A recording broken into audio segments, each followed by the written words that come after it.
Welcome, friends. Now we are going to discuss the significance or the importance of labor legislation. So, why labor legislation is required? What is the necessity to provide or design or enact the labor legislation? Because just again we have to refresh that what I said in the ancient period, where there is no fixed hours, where there is no fixed working hours, where there is no good working conditions, where there is no leaves, where there is low wages paid by the employer. So all these leads to the significant. All these leads to the for making of labor laws.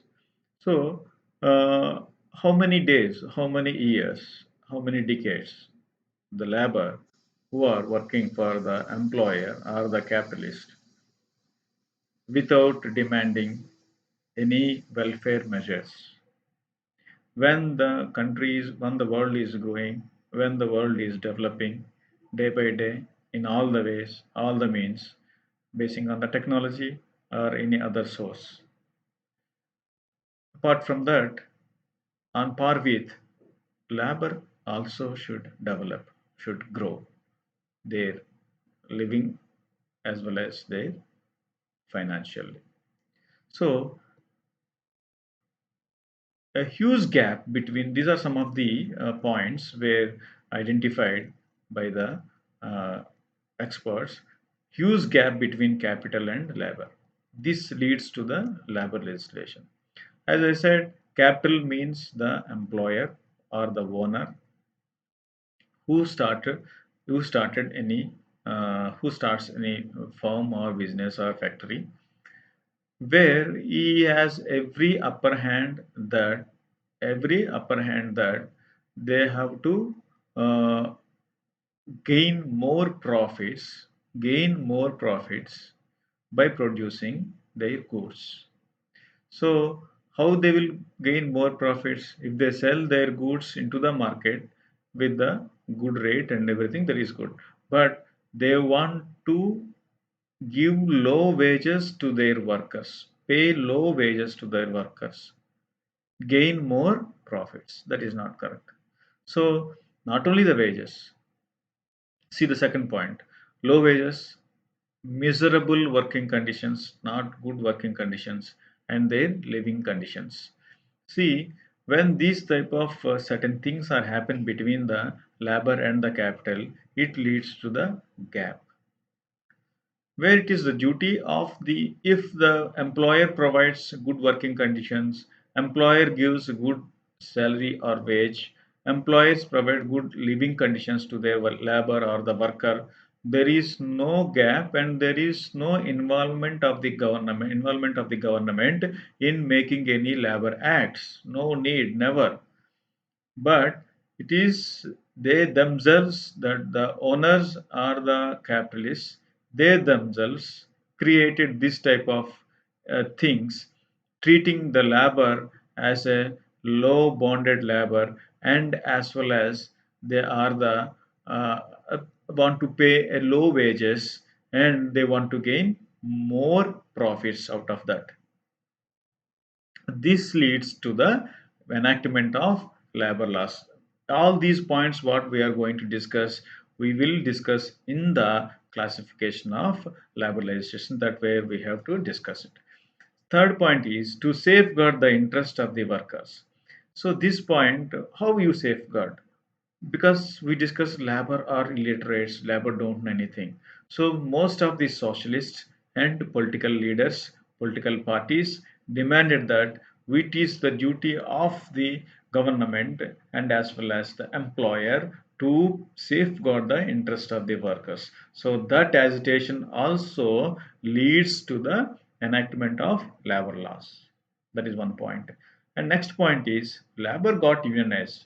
So where though their labor are uneducated, illiterates, but for become a union or a group, no need of any qualification, no need of any qualification. So two people may be a team or a group, three people may be a union, 10 people may be a union because they have the common interest. Suppose 10 people are there, they are facing one problem, that is employee is not paying a good salary or wage.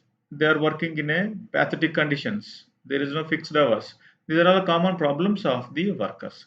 So where the common problem occurs, automatically all the workers will be a group, that is nothing but a union. So when the union is formed, and one or two or any any day they may be burst and they may be agitate to fulfill their demands. So for that, labor got unionized. When the labor unions are there, that also leads to making of labor acts. Then the scope. The scope of labor legislation is to a particular labor, is to a particular industry, is to a particular factory, it is to a particular organization. So it is spread over all the areas of labor who are working in different areas and establishments. Please remember, it is spread over all the establishments. All the establishments. See, it is spread over workers who are working in all the factories, mines, plantations, ports, docks, railways, motor transport, shops and establishment, etc. So nowadays it is also in information technology, because information technology, they said, no, we are not in the labor legislation because we are providing more than that.